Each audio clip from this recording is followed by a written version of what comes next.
વીર વીરાંગનાઓના વંશજ છીએ, જેમણે ગુજરાતની ધરતી માટે પોતાના જીવતર હોમી દીધા છે.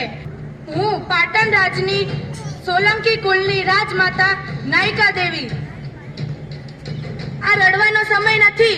સેનાપતિ વિશ્વંભર, આ મહારાજાના હત્યારાઓની લાશો પડી છે, તેને ઠેકાણે કરો.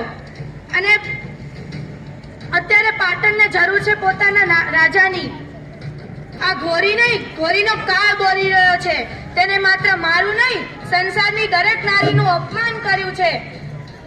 હું અનહિલવાડ પાટણની રાજમાતા નાયિકા દેવી ભગવાન સોમનાથની સામે પ્રતિજ્ઞા કરું છું કે જ્યાં સુધી મારી ચામુંડી તલવાર ઘોરીનું લોહી નહીં ચાખે, ત્યાં સુધી પાટણની ધરતી પર પગ નહીં મૂકું. વિદેશી હુમલાઓ આપણને હંમેશા ભારે પડ્યા છે, કારણ કે તે હુમલો કરે તેની રાહ જોતા રહ્યા છીએ. આ વખતે હુમલો પહેલા આપણે કરીશું. સોલંકી શાસનના લલાટ પર લાગેલા કલંકને ભૂસવાનો અવસર છે. તો રાજપૂતો, હે યોદ્ધાઓ, હે પાટણના સપૂતો, ગજનવીની પાછળ પાછળ સાબુદ્દીન ઘોરી આવી રહ્યો છે.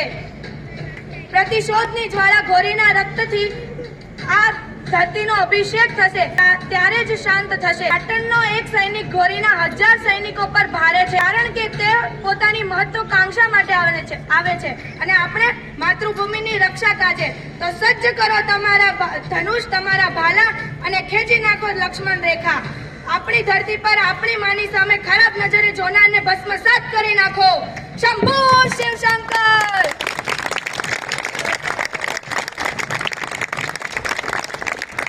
મરદ માણસ સ્ત્રીની આબરૂ સાચવે, તેને લૂંટે નહીં. અરે તે તો ના પુરુષત્વનું માન સચાવ્યું, ના સ્ત્રીત્વનું. તારા જેવા ત્રિશંકુને મારું તો મારી તલવાર લાજે. જા, ભીખમાં આપ્યું તને તારું જીવન. સ્વાર્થ સાથે કે ના તારો અંશ રહેશે, ના તારો વંશ. શક્તિ વિનાનો વીર બનેને આખી જિંદગી દુઃખમાં વિતાવજે ઘોરી, કે એક સ્ત્રી સામે તું હાર્યો હતો.